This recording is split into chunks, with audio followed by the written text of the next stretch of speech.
રાજ્યમાં મેઘરાજાની જમાવટથી રેલ વ્યવહારને પણ એટલી જ અસર પહોંચી છે। નવસારી મરોલી સેક્શનમાં વરસાદી પાણી ભરાયા। આ સાથે ભુજ અને દાદર સયાજી નગરી એક્સપ્રેસ ગાંધીધામ સુધી દોડશે। જોકે સયાજી નગરની આ એક્સપ્રેસની ગાંધીધામથી દાદર વચ્ચે સેવા રદ કરી દેવામાં આવી છે। તો આજે દાદર ભુજ સયાજી નગરી એક્સપ્રેસ સંપૂર્ણપણે રદ કરવામાં આવી છે।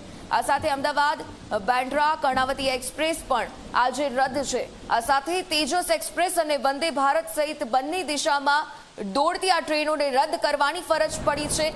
જોકે મુસાફરોને પોતાની ટ્રેનનું સ્ટેટસ જાણવા માટે પણ અપીલ કરવામાં આવી છે। સપના શર્મા સંવાદદાતા ફોન લાઈન પર જોડાયા છે। વિગતે જાણકારી લઈએ તેમની પાસેથી। સપના, જે રીતે રાજ્યમાં મેઘરાજા રૌદ્ર સ્વરૂપ ધારણ કરી રહ્યા છે, આ સાથે ટ્રેનના શેડ્યુલમાં પણ ફેરફાર થઈ શકે છે। શું અપીલ આ તમામ મુસાફરોને, શું જાણકારી આપની પાસે?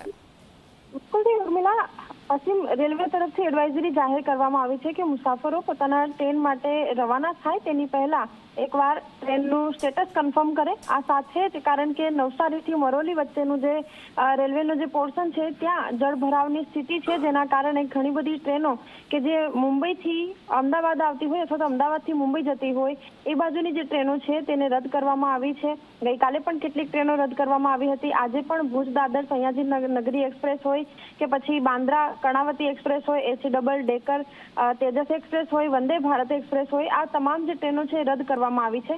પશ્ચિમ રેલવેમાં દોડતી કુલ 139 જેટલી ટ્રેનો છે કે જેનું સ્ટેટસ તમામ જે મુસાફરો છે એવો જ્યારે રવાના થાય તેની પહેલા જાણવા માટેની અપીલ કરવામાં આવી છે।